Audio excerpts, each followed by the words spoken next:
क्या हो अगर आपकी पूरी जिंदगी, हर मुस्कान, हर आंसू, हर रिश्ता पहले से तय था? ना किस्मत की चाल थी, ना कोई इत्तेफाक, बल्कि वो सब कुछ जो आपने खुद चुना था। सोचिए, एक ऐसी दिव्य जगह की कल्पना कीजिए जहां समय नहीं बहता, बस शांति होती है, जहां न शरीर होता है, न भूत या भविष्य, सिर्फ एक शुद्ध जागृत चेतना। और वहीं आप होते हैं, एक आत्मा, शाश्वत, अविनाशी। आपके सामने बैठी होती है एक दिव्य परिषद, बुद्धिमान आत्माएं, आपके मार्गदर्शक, और उनके साथ आप मिलकर रचते हैं एक नई जिंदगी की रूपरेखा। आप देखते हैं वो हंसी जो भविष्य में आपके चेहरे पर खिलेगी, वो आंसू जो आपकी आत्मा को मजबूत बनाएंगे। आप चुनते हैं अपने माता पिता, वो जो आपको प्रेम देंगे या शायद कठोर सबक सिखाएंगे। आप चुनते हैं वो इंसान जो आपका दिल तोड़ेगा, और वो भी जो उसे फिर से जोड़ेगा। क्यों? क्योंकि आत्मा जानती है हर अनुभव, हर मोड़, हर रिश्ता आपके विकास का हिस्सा है। और जब सारी योजना पूरी हो जाती है, आप मुस्कुराते हैं और कहते हैं, अब मुझे जन्म लेना है। आप दर्द को जानते थे, आप उद्देश्य को भी जानते थे, और फिर भी आपने हां कहा। यह कोई कल्पना नहीं है, यह एक भूल चुका ज्ञान है जिसका उल्लेख मिलता है हर्मेटिक परंपरा में, हिंदू दर्शन में, गूढ़ ईसाई रहस्यों में और Tibetan book of the dead जैसे रहस्यमयी ग्रंथों में। एक पवित्र सभा, एक आत्मिक अनुबंध, एक चुनाव। लेकिन सवाल यह है, कोई आत्मा पीड़ा को क्यों चुनेगी? क्यों वो बार बार जन्म और मृत्यु के चक्र में लौटेगी? आज हम एक ऐसी यात्रा पर चलेंगे जहां परत दर परत खुलेंगे वो रहस्य जिन्हें प्राचीन ऋषियों, सूफियों और रहस्य विद्यालयों ने कभी संजो कर रखा था। एक सभा जो इस जन्म से पहले हुई थी, जहां तय हुआ था आपका कर्म, आपके संबंध, आपका मार्ग। हम जानेंगे कि आपकी आत्मा ने यह जीवन क्यों चुना, कौन से अधूरे अध्याय थे जो इस जन्म में पूरे होने थे, कौन से पुराने बंधन थे जो टूटने थे या और गहरे होने थे। और सबसे अहम बात, हम समझेंगे कि इस खेल में जागृत होना वास्तव में क्या मायने रखता है। शायद आप याद कर सकें, शायद कुछ भीतर गूंज उठे, क्योंकि ये सिर्फ आध्यात्मिक विचार नहीं है, ये आपके जीवन के पीछे छिपा एक अदृश्य प्रारूप है। तो एक गहरी सांस लें, अपने ध्यान को थोड़ी देर के लिए पीछे छोड़ दें, क्योंकि जो आप अब सुनने वाले हैं वो न सिर्फ आपके अतीत को देखने का नजरिया बदल सकता है, बल्कि आपके भविष्य को जागृत रूप से जीने का मार्ग भी दिखा सकता है। इतिहास की परछाइयों में वो ज्ञान छिपा है जिसे आधुनिक युग ने या तो भुला दिया या दबा दिया। हजारों साल पहले जब मनुष्य ने पहली बार आकाश में तारे देखे और आत्मा के स्वरूप पर प्रश्न किया, तब कुछ सभ्यताओं ने यह रहस्य जान लिया था कि जन्म एक शुरुआत नहीं, बल्कि एक निरंतरता है। प्राचीन मिस्र के रहस्य विद्यालयों में नील नदी की छाया में दीक्षा लेने वाले नव दीक्षार्थियों को सिखाया जाता था कि आत्मा शरीर में आने से पहले एक हॉल ऑफ मैथ में प्रवेश करती है। वहां वह थॉट, थोथ और माट, माआट, ज्ञान और सत्य की दिव्य शक्तियों के सामने अपने कर्मों का लेखा जोखा देखती है। हर अगला जन्म आत्मा की प्रगति के मार्ग में एक कदम होता है या परीक्षा। भारत के उपनिषदों में यह विचार और भी स्पष्ट है। आत्मा स्वयं अपने कर्मों के अनुसार अगला जन्म चुनती है।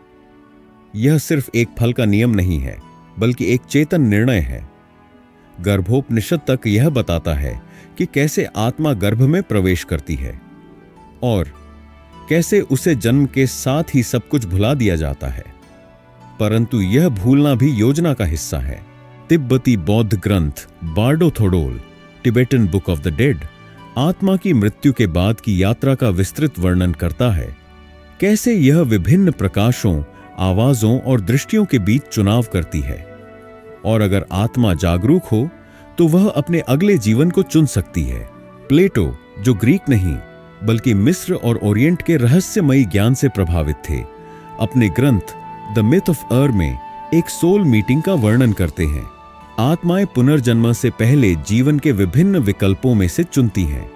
कुछ आत्माएं वीरता चुनती हैं, कुछ सत्ता और कुछ पीड़ा, क्योंकि उन्होंने सीखा है कि हर अनुभव आत्मा को तराशता है।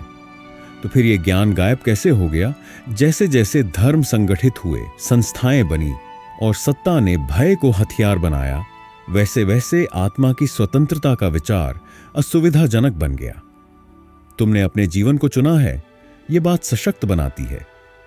पर अगर तुम स्वयं पीड़ित नहीं बल्कि सहभागी हो तो तुम नियंत्रण से बाहर हो जाते हो। यह ज्ञान भूमिगत चला गया, रहस्य परंपराओं, योगियों की गुफाओं, बौद्ध लामाओं की कक्षाओं और सूफियों की कविताओं में छिप गया। लेकिन अब समय है उस पुराने ज्ञान को फिर से सामने लाने का। कल्पना कीजिए, आप एक विशाल प्रकाश क्षेत्र में खड़े हैं। ना समय है, ना स्थान, ना कोई नाम, ना कोई शरीर, बस चेतना है, आपकी चेतना। यह वही क्षण है जब आप, एक आत्मा, इस पृथ्वी पर एक नया जीवन चुनने वाले हैं। आप अकेले नहीं हैं, आपके चारों ओर उच्च चेतनाओं की एक परिषद है। कुछ को आप मार्गदर्शक आत्माएं कह सकते हैं, कुछ को पूर्वज, और कुछ वही जो सदियों से आपके साथ रहे हैं। ये सोल काउंसिल आपका मूल्यांकन नहीं करती, वे आपकी योजना को स्पष्ट करती हैं। वे आपको याद दिलाते हैं कि आपने पिछले जन्मों में क्या सीखा और अब किस अनुभव की आवश्यकता है। यहीं पर ब्लूप्रिंट ऑफ लाइफ सामने आता है, एक दिव्य नक्शा जिसमें आपकी आने वाली जिंदगी के बीच छिपे होते हैं वो शहर जहां आप जन्म लेंगे, वो लोग जिनसे आपका मिलन होगा, वो घटनाएं जो आपको तोड़ेंगी और वही जो आपको उठाएंगी, और आप उनमें से हर एक चीज पर सहमति देते हैं। हां, यहां तक कि दुख, विश्वासघात, बीमारी और अकेलेपन तक पर भी। क्यों? क्योंकि आत्मा का उद्देश्य सुख नहीं, विकास है, और कुछ सबक केवल अंधेरे में ही सीखे जा सकते हैं। एक गूढ़ नियम यहां लागू होता है, you forget what you chose so that the experience feels real. आपको जन्म के समय सब कुछ भुला दिया जाता है ताकि आप इस धरती के खेल में पूरी तरह शामिल हो सकें। जैसे कोई अभिनेता मंच पर जाता है अपनी भूमिका निभाने, लेकिन अपने असली नाम और जीवन को भूलकर। यह लीला है, हिंदू दर्शन में ब्रह्मा की दिव्य नाट्य कला। हर आत्मा एक अभिनेता है और यह संसार उसका रंगमंच। पर क्या इसका मतलब है कि सब पहले से तय है? नहीं, यह ब्लूप्रिंट निर्धारित नहीं बल्कि संभावनाओं से भरा होता है। जैसे एक गेम का लेवल जिसमें रास्ते तय हैं, पर हर निर्णय आप ही लेते हैं। कर्म और चयन दोनों साथ चलते हैं। आपका कर्म आपके सामने रास्ते रखता है, पर आपकी चेतना तय करती है कि आप उस रास्ते पर कैसे चलेंगे।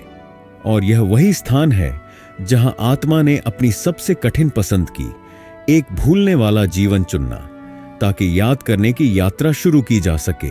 अब कल्पना कीजिए, आपने ब्लूप्रिंट चुन लिया है। आपने कहा, हां, मैं जाऊंगा। आप जानते थे कि आप भूल जाएंगे कि आपने कभी चुना था, और इसी भूलने में खेल की असली शक्ति छुपी थी। पर क्या यह सिर्फ आपकी आत्मा का निर्णय था? कुछ परंपराएं कहती हैं कि यह बैठक सिर्फ एक बातचीत नहीं होती, यह एक समझौता होती है। सोल कॉन्ट्रैक्ट्स, आत्मा के अनुबंध। आपने सिर्फ अपने जीवन की स्थितियां नहीं चुनी, बल्कि उन आत्माओं को भी चुना जो आपकी यात्रा में प्रमुख भूमिका निभाएंगी। वो मां जिसने आपको जन्म दिया, आपने उसे चुना। वो प्रेम जो अधूरा रह गया, वो भी आपके ब्लूप्रिंट का हिस्सा था। यहां तक कि वो व्यक्ति जिसने आपको गहराई से चोट पहुंचाई, वो भी शायद एक आत्मा मित्र था जिसने उस भूमिका को निभाने की स्वीकृति दी, ताकि आप भीतर से टूटकर खुद को फिर से खोज सकें। यह कोई सजा नहीं है, यह विकास है। टिबेटन बर्दो थोडोल, जिसे वेस्ट में the Tibetan Book of the dead कहा जाता है, इस किताब में कहा गया है कि मरने के बाद आत्मा विभिन्न प्रकाशों और आकृतियों का सामना करती है। इनमें से हर एक विकल्प है, एक नया जीवन, एक नया पाठ, एक नया स्तर। और फिर आत्मा उस जीवन की ओर आकर्षित होती है जो उसकी चेतना के स्तर से मेल खाता है। न कोई ऊपर न नीचे, बस वही जो सीखने को शेष है। लेकिन यहां एक और रहस्य है, आपने विकल्प चुना था पर सब कुछ तय नहीं था। जैसे जीपीएस में रास्ता सेट किया जाता है, गंतव्य तय है, पर आप किस रास्ते से वहां पहुंचते हैं वो आपके निर्णयों पर निर्भर करता है। आप देरी कर सकते हैं, आप खो सकते हैं, पर गंतव्य वह आपका आत्मिक विकास है और वह बुलाता रहता है, हर चुनौती, हर संयोग, हर रहस्य के माध्यम से। अब एक और परत, कुछ परंपराएं मानती हैं कि आप अकेले ही नहीं बल्कि आत्मा के गुट के साथ जन्म लेते हैं, सोल ग्रुप्स। बार बार साथ जन्म लेने वाले आत्माएं अलग अलग भूमिकाओं में, कभी मां, कभी पुत्र, कभी मित्र, कभी शत्रु। इन रिश्तों के पीछे एक छुपी योजना होती है। कोई आपको सहारा देने आता है, कोई आपको धक्का देने ताकि आप उड़ना सीख सके, और यह सब भूलकर आप इस जीवन में उतरते हैं। जैसे कोई स्वप्न में जाता है, यह जानते हुए कि जागने का क्षण आएगा, और तब आप स्मरण करेंगे कि यह जीवन एक चुनाव था और अब आपके पास चुनाव की शक्ति है। अब जब आपने सुना कि आपकी आत्मा ने यह जीवन चुना, तो सवाल उठता है, अब आप क्या करेंगे? क्या आप पीड़ाओं को सिर्फ दर्द मानेंगे या उन्हें उन पाठों की तरह देखेंगे जिन्हें आपकी आत्मा ने जानबूझकर चुना ताकि आप जाग सकें? यही फर्क है एक सोए हुए जीवन और एक जागरूक जीवन में। मैं आपको कुछ सरल लेकिन गहरे अभ्यास बता रहा हूं जो आपको इस आत्मिक स्मरण की ओर ले जा सकते हैं। पहला, आत्मसंवाद की साधना, सोल डायलॉग मेडिटेशन। हर सुबह या रात 10 मिनट चुपचाप बैठें। अपने हृदय से एक प्रश्न पूछें, इस जीवन में मैं क्या सीखने आया हूं? कोई उत्तर न खोजें, बस प्रतीक्षा करें। शब्दों, भावनाओं या प्रतीकों के रूप में जो भी उभरे उसे स्वीकार करें। समय के साथ आपकी आत्मा बोलने लगेगी। दूसरा, जीवन की घटनाओं को फिर से परिभाषित करें। अपने अतीत की एक कठिन घटना चुनें। अब कल्पना करें कि आपने स्वयं उसे चुना था किसी उच्च उद्देश्य के लिए। पूछे, मैंने यह अनुभव क्यों चुना? शुरू में इसका उत्तर धुंधला हो सकता है, पर अभ्यास से दृष्टि साफ होती है। यह प्रक्रिया आपको शिकार से रचयिता, क्रिएटर की भूमिका में लाती है। तीसरा, सोल कॉन्ट्रैक्ट्स को पहचानें। अपने सबसे गहरे संबंधों को देखें, खासकर वो जो आपको सबसे ज्यादा चुनौती देते हैं। कल्पना करें कि जन्म से पहले आपने इन आत्माओं से एक समझौता किया था। पूछें, ये आत्मा मुझे क्या सिखाने आई है? कभी कभी माफ करना ही सबसे बड़ा पाठ होता है, और मुक्ति भी। चौथा, इनर जीपीएस एक्टिवेट करें। हर निर्णय के पहले क्षण भर ठहरें और अपने अंदर झांकें। क्या यह निर्णय मेरे विकास की दिशा में है या पुराने डर के आधार पर? आपका अंतर्ज्ञान आपकी आत्मा की भाषा है, उसे अनसुना मत कीजिए। पांचवा, स्मरण की डायरी, सोल मेमोरी जर्नल। हर दिन 3 बातें लिखिए। आज मैंने क्या सीखा? क्या कोई घटना आत्मा के ब्लूप्रिंट से जुड़ी लगी? क्या मुझे किसी रिश्ते या पैटर्न में कोई दोहराव दिखा? धीरे धीरे ये कड़ियां एक बड़ी तस्वीर बनाने लगेंगी। पर ध्यान रखें, यह यात्रा कोई भागने की राह नहीं है। यह सामना करने, समझने और रूपांतरित करने की कला है। आपके जख्म आपकी शक्ति बन सकते हैं अगर आप उन्हें एक नई दृष्टि से देखें। यह स्मरण ही मुक्ति की चाबी है। और सबसे जरूरी बात, अपने आप को क्षमा करें बार बार, क्योंकि इस जीवन में भूलना भी योजना का हिस्सा था। और अब आपको याद आ रहा है तो अब जरा रुक कर सोचिए, अगर यह सच है कि आपकी आत्मा ने इस जीवन को चुना, हर संघर्ष, हर प्रेम, हर बिछड़न, तो क्या आप अब अपने जीवन को उसी नजर से देख पाएंगे?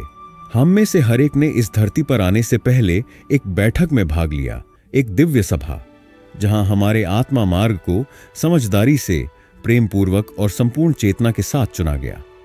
यह कोई दंड नहीं था, यह चुनाव था। आत्मा ने यह निर्णय इसलिए लिया क्योंकि इसे विकसित होना था, अनुभव करना था और अंततः खुद को याद करना था। आपकी वर्तमान चुनौतियां ये आपके पतन नहीं हैं, वे आपके उत्थान के अवसर हैं। हर रिश्ता, चाहे वह सुखद हो या पीड़ादायक, एक गूढ़ अनुबंध का हिस्सा है, आत्मा द्वारा तय किया गया ताकि आप सीख सकें क्षमा, प्रेम, धैर्य, साहस और आत्मस्वीकृति। और जब आप इस ज्ञान को स्वीकार करना शुरू करते हैं तो आप अपने जीवन के लेखक बन जाते हैं, केवल किरदार नहीं। तो अगली बार जब आप खुद से पूछें, क्यों मेरे साथ ऐसा हुआ, ज़ेरेनिया, तो एक और प्रश्न जोड़ें, क्या मेरी आत्मा ने इसे चुना?